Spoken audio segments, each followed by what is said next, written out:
Today we are going to talk about one of the most important but also most hated topics when it comes to German grammar. We will learn how to decline adjectives.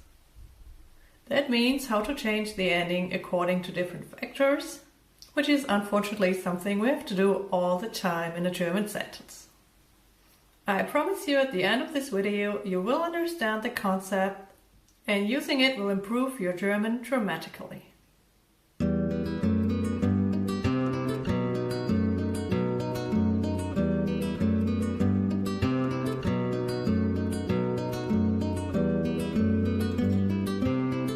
So the first question is, if it's that difficult or complicated, do I have to learn it as a beginner?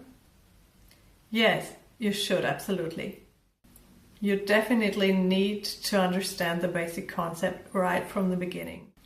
It's impossible to ignore it first and learn it later. That's impossible. It will cause you so much trouble. So please try to understand the basic rules and try to apply them right away. When we do this Adjektivdeklination, how we call it in German, we have to factor in 4 different aspects. We will learn these aspects one by one, so you exactly know what to do. Remember, we don't have to decline every adjective. A lot of times we have this simple sentence, starting with a noun, a verb and an adjective, and we don't need to change the adjective at all. Die Blume ist blau. We don't have to change anything, but whenever we put the adjective in between the article and the noun, or simply in front of the noun if we don't have an article, we have to change the ending. So in this case we have to say die blaue Blume. Today we do the indefinite article, which is eine for the female words and ein for both the neutral and the male nouns. That's already one of our 4 aspects. So we have to look at the article. Is it definite article, indefinite article, or no article?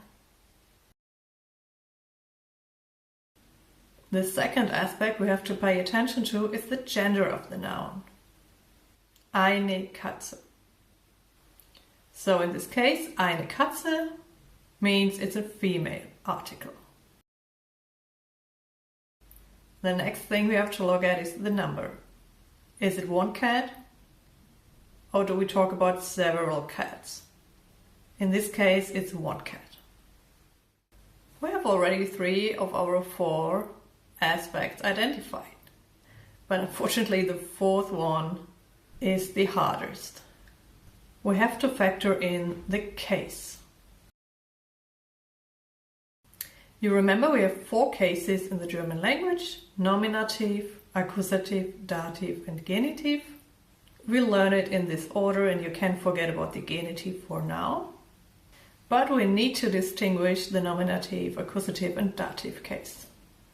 We have already talked at length and I've dedicated a whole playlist to the accusative dative topic, so please go and check these videos if you haven't heard anything about this case system so far.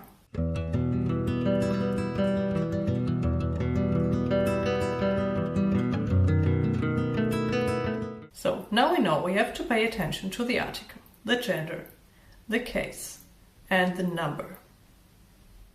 Unfortunately, we have lots of different endings for these different aspects. So as we only do the indefinite article today, we don't have to think about that any further. But we'll look into a chart now where I explain the different endings depending on the gender, case and number. We will first start with the nominative case. So let's look at the first sentence. Er ist ein guter Freund. So we need to look at our noun in the end. Freund. We can see Freund is a male person, so we need the article ein. So we already know the gender. It's only one person, so we also know the number. And we have the nominative case. If you remember, sein, is one of the verbs that's always used in the nominative.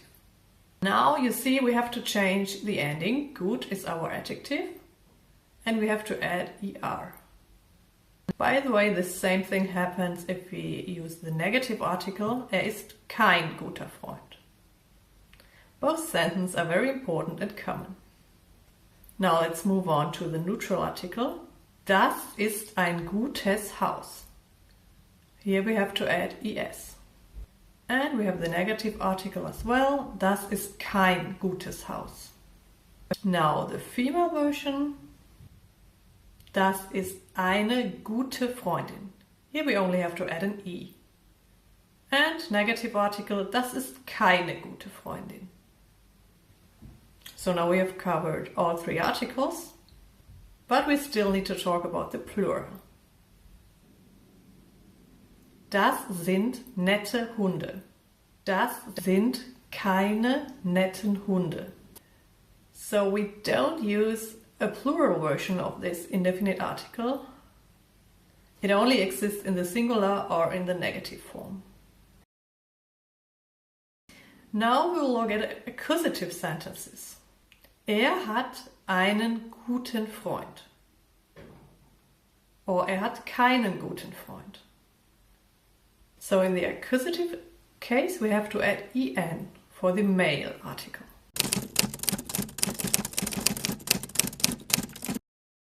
Now we go back to the sentence with the neutral article. Hat ein gutes Haus. Hat kein gutes Haus. We have to add es. And for the female article, sie hat eine gute Freundin. Sie hat keine gute Freundin. So once again we have to add an e for the female version. Sie hat nette Hunde. Sie hat keine netten Hunde. That's the same pattern we already used in the nominative case. So you already see we have some similarities, only the male ending changes. The neutral, female and plural ending does not change between nominative and accusative. So now let's look at dative examples. You know, dative is the trickiest of our three cases when it comes to the changes we have to do. Spielt mit einem guten Freund. So you see we have to use the dative because of the preposition mit. And we have to add once again en. That's the same ending we already used in the accusative.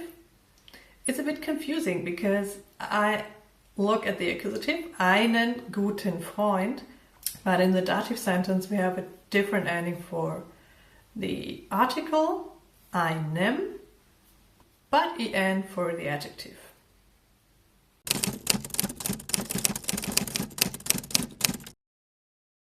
And for the negative article we can say, spielt mit keinem anderen Kind. So now let's go to the neutral category. Wohnt in einem guten Haus. So we also have to add en. Or wohnt in keinem großen Haus. Now let's move to the female gender. Sie spielt mit einer guten Freundin. So you see the change in the article, but we also have the ending en. And the negative article, sie spielt mit keiner guten Freundin. In a way, the dative endings are simple because we have the same endings for all three genders. It's en. It's more difficult for the dative to change the articles correctly, but we already talked about this topic. And to conclude, the plural endings for the dative category, sie spielt mit netten Hunden. So once again, en. For the negative article, it's also en. Mit keinen netten Hunden, it's also en. So that was a lot. That's all the rules. Very natural, you're not able to apply these rules just yet. But I want you to understand this concept and to look at this chart from time to time.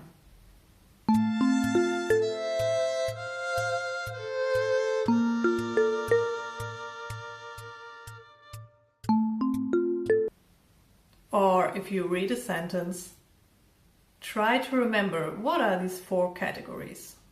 If you practice some sentences, if you read sentences, you will understand this concept, little by little.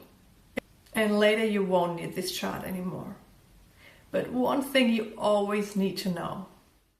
It's always easy to identify the article or the number. And if you have learned the rules, it's easy to identify the case. But for most learners, it's hard to always remember the correct gender. That's why I really all the time ask you to learn the articles once you learn a new word. Don't just ignore the articles and try to learn them later. It won't work. It's very difficult once you have memorized the wrong article to correct it. There are a few rules. There are a few categories of words that always fall in the male, female or neutral category. I've dedicated a separate video to that topic, so please check that out. But honestly, for the majority of words, you have to learn the article by heart. So now please take a minute and let's do a little exercise together. I'll give you a sentence and you should add the ending to the adjective. You can use the chart, but try to think of all these 4 aspects and why you fill in a certain ending.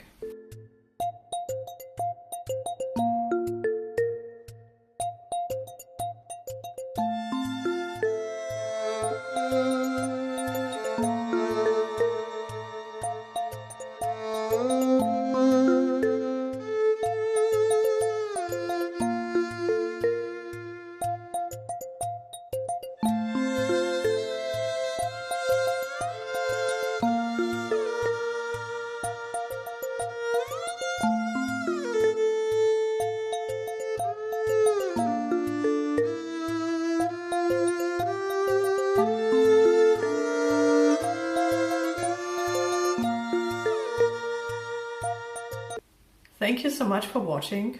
I hope this video has helped you. We will continue this topic. We do have to talk about the definite article. I promise it's easier. We have less endings. So I'm already looking forward to this video and to seeing you again. So see you in the next one.